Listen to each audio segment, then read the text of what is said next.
American कोर्टाकडून मागणी झाली, अदानीला चौकशीसाठी पाठवून द्या. ही चौकशी सुरू असल्याचं लपवलं म्हणून फ्रान्सच्या टोटल गॅसने करार स्थगित केला. केनियामधलं डील गैरप्रकारामुळे रद्द झालं. स्वित्झर्लंडमध्ये अकाउंट फ्रीज झालं. श्रीलंकेत, बांगलादेशमधले करार थोडे डायसी दिसत आहेत. ऑस्ट्रेलियातील आंदोलनांनी पुन्हा एकदा जोर पकडलाय. इस्रायलमध्ये युद्ध सुरू असल्याने हायफा पोर्टवरचं काम थांबलंय. हिंडनबर्ग रिपोर्ट, अमेरिकेतील आरोपपत्र या सर्व घटना इत्यादींमुळे अदानी समूहाची नवीन परकीय कर्ज उभारण्यासाठी लागणारी स्वच्छ प्रतिमा मलिन झाली आहे. आणि या सगळ्यामुळे बँकांमधून पैसे उभे करणे अडचणीचं झालंय. मग पर्याय काय? काही महिन्यापूर्वी युनायटेड अमिरातीने अदानी समूहाच्या कंपनीमधील आपला हिस्सा वाढवून $1 बिलियन दिले होते. अदानी उद्योग समूह याला आता अदानी विल्मर मधील आपला 44% म्हणजे संपूर्ण हिस्सा सिंगापूरच्या विल्मर इंटरनॅशनलला विकणार आहे. परिणामी विल्मर सिंगापूरकडे या कंपनीचे कंट्रोलिंग इंटरेस्ट जातील. उद्या कदाचित नाव सुद्धा बदलले जाईल. अदानी उद्योग समूहात अनेक कंपन्या आहेत. ही पहिली केस आहे ज्यावेळी अदानी एखादी कंपनी पूर्णपणे विकून टाकतोय आणि हे नोंद घेण्याजोगं आहे.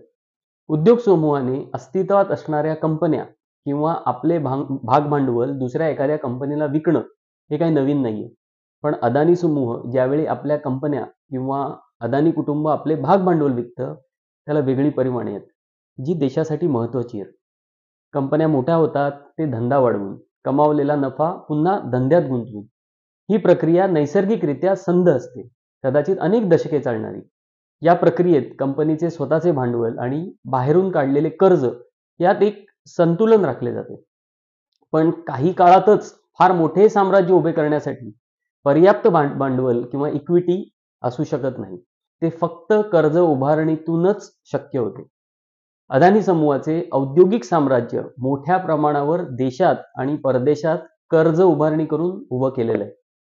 कर्ज म्हटलं की त्यावर वेळेवर व्याज देणं आणि ठरलेल्या शेड्यूलप्रमाणे कर्जाची परतफेड करणं हे आलंच. एखाद्या कंपनीने या तारखा न पाळणे हे भांडवल बाजारात अतिशय गंभीरपणे बघितलं जातं. भांडवल बाजार म्हणजे काही भारतातल्या सार्वजनिक मालकीच्या बँका नाही आहेत.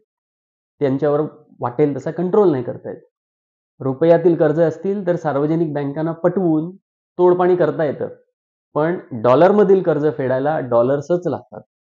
लक्षात घेऊया, ज्यावेळी एखादा कर्जदार दुसऱ्या धनकोचे कर्ज देण्यास असमर्थता दाखवतो किंवा उशीर करतो त्यावेळी नवीन धनको नवीन कर्ज देण्यास फारसा उत्सुक नसतो.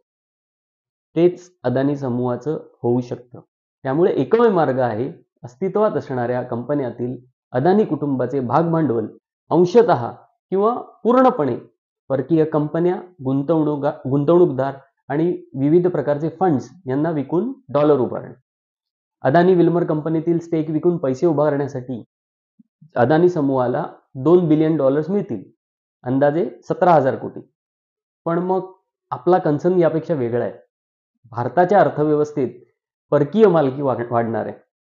अदानी विल्मर खाद्यतेल वगैरेची कंपनी आहे, पण परकीय मालकीने म्हणजे यांच्या परकीय मालकीने फारसा फरक पडत नाही. पण खाद्यतेल ही काही अदानी समूहाची ओळख नाही. तो समूह आर्थिक, राजकीय, सामाजिक दृष्टीने अनेक पायाभूत सुविधा क्षेत्रात पसरलाय. ऊर्जा, विमानतळ, बंदरं यासारखी. शिवाय शस्त्रास्त्रे निर्मितीसारखे प्रकल्प, डेटा सेंटर सारखे प्रकल्प आहेत. उद्या या पायाभूत सुविधा उद्योगात परकीय भांडवलाची मालकी वाढली तर ते मात्र प्रकरण वेगळं असेल. मग तो शुद्ध आर्थिक विषय कधीच नाहीये. राजकीय, लष्करी, सार्वभौमता, सुरक्षा असे त्याला अनेक आयाम आहेत. कोण आहे याला जबाबदार? कोणी अशी अक्राळ विक्राळ वाढ होऊ देण्यात मदत केली? कोण आहे जे निवडक काही जणांवर विशेष मेहरबान आहे? कोण टाकतंय देशाचं भविष्य धोक्यात? विचार करा.